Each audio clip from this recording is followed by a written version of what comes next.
Hi everybody, this is Avrohom Czapnik from the Jewish Learning Exchange. Our hearts are broken because of the loss of life, the terrorist attack in Yerushalayim, and soldiers that were killed this week. But we must go on and do, hopefully, good things. This week's Torah portion is Parshat Ki Savo, and in it talks about the Bikurim. The Bikurim were the new fruit that when a Jewish farmer lived in Israel, that he would mark off the new fruit, and when it was ripe, he would bring a gift in a basket. It was a beautiful procession and parade. They would bring it to the Kohanim, to the priests in Yerushalayim, in Jerusalem, and to the Beis HaMikdash, to the temple, and say a prayer of gratitude to the Almighty that God took us out of Egypt and helped us survive and brought us to the land and gave us this land. And it was a very beautiful procedure, followed with like a parade with music. There's a very interesting statement in the Medrash, the oral Torah, about this. Moshe Rabbeinu, Moses, saw through prophetic vision that the temple would eventually be destroyed, and therefore the mitzvah of bringing the Bikurim, the new fruit, today we don't have that mitzvah because we don't have a temple, the mitzvah of the Bikurim would be suspended, and he said that therefore he's going to set up that the Jewish people should pray 3 times a day, because the prayers of the Jewish people are very precious to the Almighty. So the question that we have to ask is, there's a very famous, our sages tell us, that actually the patriarchs decided about the 3 times of prayer. Avrohom designated Shachris, the morning service. Yitzchak designated Mincha, the afternoon service. And Yaakov, Jacob, did the Ma'ariv, the evening service. So why all of a sudden we're saying that Moshe designated the 3 prayers?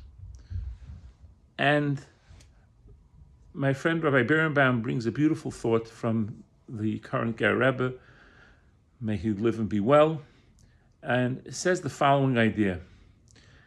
The Bikurim were brought with tremendous joy. People were happy. They had new fruits in their field.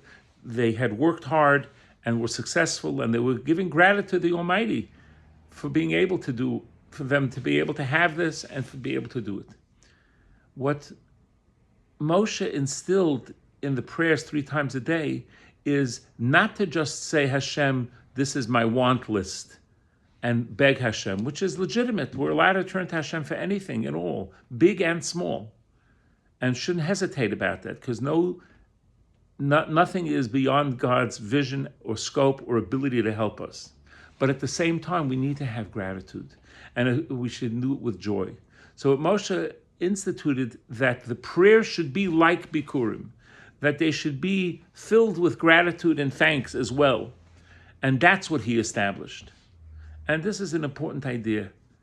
Like I said, just bringing your wish list to God, it's a step, but prayer has to be more than that. It has to be praise of the Almighty. It has to be gratitude to the Almighty, and also what our requests are. There's a beautiful story about a man who was financially in really tough shape, and he needed to vacate his apartment in Israel, and the owner was willing to sell it to him, but he didn't have the wherewithal to buy it. And he didn't have a new apartment to go to, and he was very down and out about it. And he decided, you know what, I haven't gone to pray at the coastal for a long time, to the western wall, the last wall of the temple. And he said, I'm going to go and pray. And on the way there, he realized, you know what, I'm not just going to pray about what I need. I'm going to talk to God about how much I'm grateful to him for all the good things he's done for me. And he started going through in his mind his list of what he's grateful for health that he has, maybe imperfect, but his health and his wife and his children. And he kept the list, and he went to the coastline, he was crying, God, thank you so much for everything. It's unbelievable. I'm so grateful to you. And after he finished really making this long list of gratitude to the Almighty, a man tapped him on the shoulder. An American said, why are you upset? Is everything okay? He says, no, these are tears of joy. I have a lot of gratitude to the Almighty. He says, yeah, but something else must be going on. And the man shared his story, but he said, I came here to really be grateful to the Almighty. And the man took out a checkbook and said, I'm going to give you half of the money you need for the apartment, and when the deal closes, I'll send you the other half. And the man realized that it wasn't his request for help from the Almighty that brought it, but it was his joy and gratitude to the Almighty. We need to be grateful for so many things. And by the way, scientists tell us that that's how you get to be happier. Our sages tell us the same thing way before that. Gratitude is what brings happiness. And if we have gratitude to the Almighty, then when we have requests, it takes on a totally different type and totally different life. May the Almighty, may we be grateful for everything we have, and maybe He'll grant our requests. May the hostages and the soldiers come home happily and healthily soon in our days. Have a wonderful Shabbos. Take care.